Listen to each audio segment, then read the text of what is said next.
The Rlusd launch is right around the bend, which means what, everyone? We're going to talk XRP price action along with major news in the stablecoin markets, delistings, and BlackRock suggesting that everyone owns at least. Due to the graphic nature of this program, listener discretion is advised. Another day with things looking juicy up on the screen is green is what we're talking about. You know what I mean. That mountain trip to DC, to Colorado. Oh, we'll talk about it. But first, your comments. Yes, you, the viewer, matter most.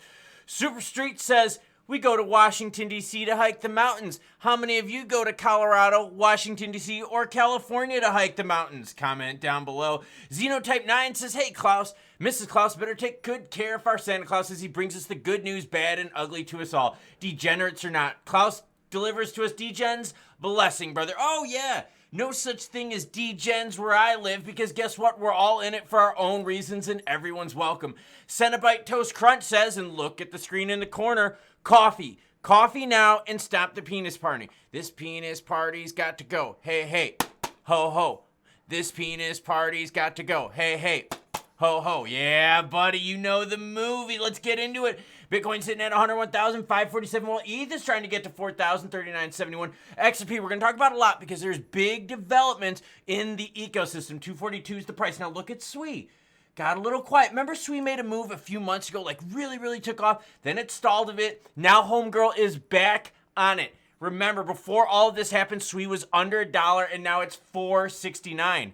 Anyone 469? Oh, I know I am. XLM hanging out at 43.5 while the rest of the market looks fairly healthy overall. BlackRock recommends 2% BTC allocation for everyone. Yeah, that's good news, but why are they saying it? Well, they say it because guess what? They own the biggest ETF. So again, when you start hearing about different news articles and different things that are happening, remember the author. So if BlackRock is out there saying, yo, everyone should own crypto BTC, it's probably because they would make a lot of money from it. In a recent research report, BlackRock analysts argued that Bitcoin exhibits a risk-return profile comparable to these tech giants, making it a compelling addition to portfolios. Basically saying that, so what? BTC is just like Apple, Amazon, Tesla, Nvidia, Metal, and Google. So you just gotta hodl it. This report suggests that 1 to 2% of allocation to Bitcoin aligns with the risk appetite associated with these high-performing stocks. That's freaking massive. Now, granted, I know why they're saying it. It's because they own BTC and they make a bunch of money off of it. But the deal is this. Comparing BTC to some of those big tech stocks is huge. Because wait until more people want to put BTC and crypto in their portfolio. Love it. Now, let's talk about delistings. Why is this good for Rlusd and what's happening? Coinbase prepares to delist Tether's USDT stablecoin in Europe. Cryptocurrency exchanges in Europe are preparing to delist locally non-compliant stablecoins. Coinbase Europe, Germany, and Coinbase Custody International will delist USDT and 5 other stables on December 13th. Hey, that's tomorrow. I bring you the breaking news, whether it's good or bad, happy or sad. This is what came out of them.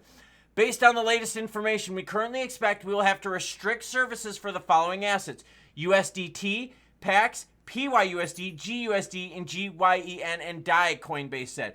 Coinbase will continue supporting USDC and the Euro-pegged EuroC stablecoin jointly operated by Coinbase and U.S. crypto company Circle. This is all because of MiCA. Okay, big deal here. Tether delisting in Euro region. That's okay because guess what? Tether is launching a MiCA compliant stablecoin. Okay, cool. Let's look at the market caps. And remember, as these regs start going into place, these companies are either going to decide, hey, it's not worth us to relaunch, let's not do it, or they're just going to bail and say F off, or they are going to launch a new product and be like, we want some of that action. Let's look at market caps, because remember, Ripple is launching Rlusd soon. Tether market cap all time, you can see rocket ship since mid-2020 on, all right? Now, mind you, this is all total lifespan of these. USDC had a little pump and then gone down. Now it's pumping back up again. PayPal's PYUSD, one of the biggest pieces of shit out there in the crypto market. Very restrictive, but you can see not much love, only about 540 million in market cap. It's all about trust, okay? So as Rlusd gets launched, we're going to be able to track it just like this. We're going to be able to see what the volume is. We're going to be able to see where all the good juiciness is. You know the deal, right? Yeah, you do. So hit the subscribe button, notification bell so you don't miss out. All right. I'm going to share with you now, again, this has to deal with the author. So I'm going to share with you now an article. I covered it yesterday, but this is the other point of view, and this is why you got to be careful with the author out there, okay? U.S. banks hesitant despite Trump's pro-crypto stance. Doesn't that sound negative, right? Listen, and then I'm going to share with you why this was written this way. According to reports, U.S. bankers are still hesitant about diving into the volatile asset market, talking about crypto. Speaking at Reuters' next conference in New York, Goldman Sachs CEO David Solomon made it clear that the regulatory framework has to evolve. He added that the Wall Street giant would evaluate dealing into crypto like Bitcoin ETH if the rules change. BNY Mellon has started offering crypto custody services to ETFs. However, its CEO Robin Vince highlighted that any new ventures must be tested through macroeconomic cycles before scaling. All right, so you get how this report sounds very negative, like very anti-crypto, like, oh, even though Trump is big into crypto, these banks just still want to get into it. That's actually not really what happened. At this meeting, okay, these banks were and this is Reuters' Nexus meeting I'm talking about. These banks were asked a whole bunch of questions. You know what the tone was? The tone was, we want to get into crypto. We're just waiting for new regs to actually take place, for new regs to be written. They're not sitting here going, oh, things really need to just kind of change. No, they're saying we want to get in. We just need regs. And I'm telling you, banks and a bunch of prude money on the sideline is waiting for actual regs. Not, oh, they're coming. No. They want them actually to be written, enacted, and go live. So be very careful out here because this is another good example about how the author in this story is painting crypto bad.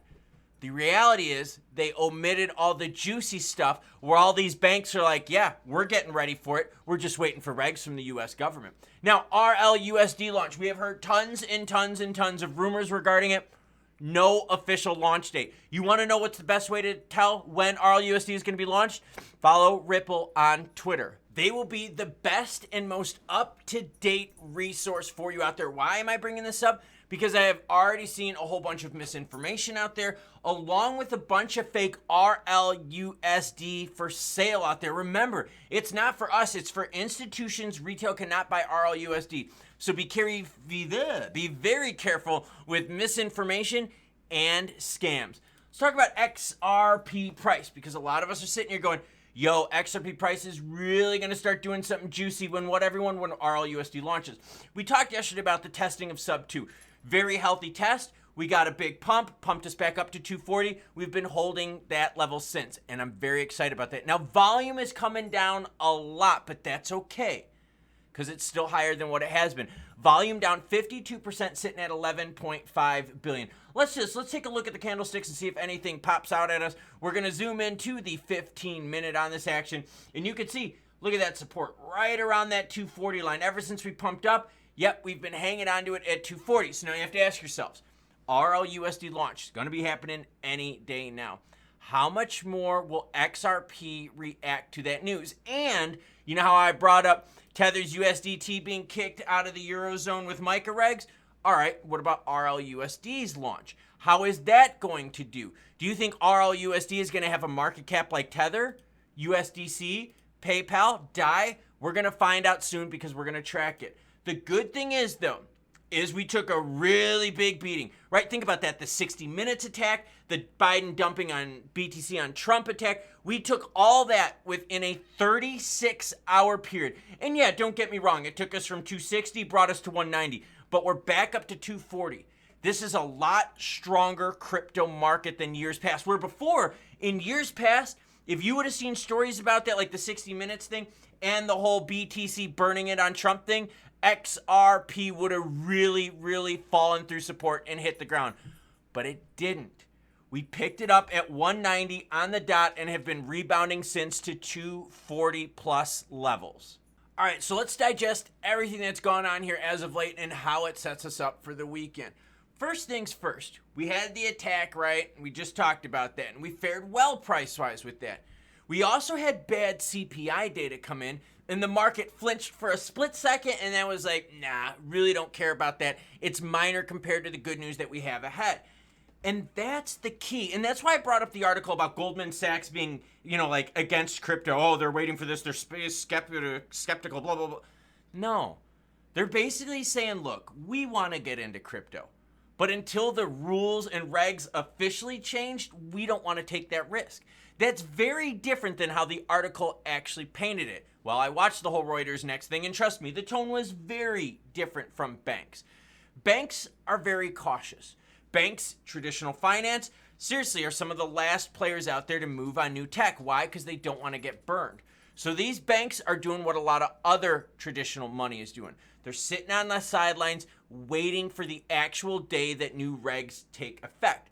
They're not like us, where we take that risk ahead of time, hoping for the bigger reward. Remember, banks don't have to 3x, 4x, 5x their money. They just need to make a healthy percentage on their parked cash in munis. Now, in terms of Ripple's RLUSD launch and the price action of XRP, I'm going to be really excited about this, and I am going to be tracking this on the daily. I'm also going to be tracking market cap. And I'm bringing that up because PayPal's PYUSD got close to $1 billion in market cap and then dumped to about $500 million in a short period of time. And we're going to be able to track RLUSD just like we do with all the other ones to see the volume, market cap, where the juice is going to, and it's going to help us determine how the market feels trust-wise. And if there's an increased trust in Ripple, well, there's going to definitely be an increased trust in their product XRP, which benefits who? Us. Yeah, because we got in early, right? Unlike the banks, which are like, yo, we know regs are coming, but we ain't doing it just yet. So traditional finance is open to crypto as soon as the regs come in. Very different than that article. Now, in terms of XRP price, hey, I'm happy about it. We rebounded from a nasty attack that lasted about 2 days. Yeah, it got us sub $2, but then we popped right back up from there. In fact, the low candlestick was 190 even, and we popped up 50 cents on that action. Almost a 25% pop on the short-term rebound. So the market is definitely feeling good about crypto. I'm feeling good about it. CPI data didn't phase us at all, and guess what, everyone? The volume is still strong. Love it. It's Thursday. Hit the subscribe button and notification bell so you don't miss out. Hit the like button to share this with other crypto-minded people. And shoot, bitches.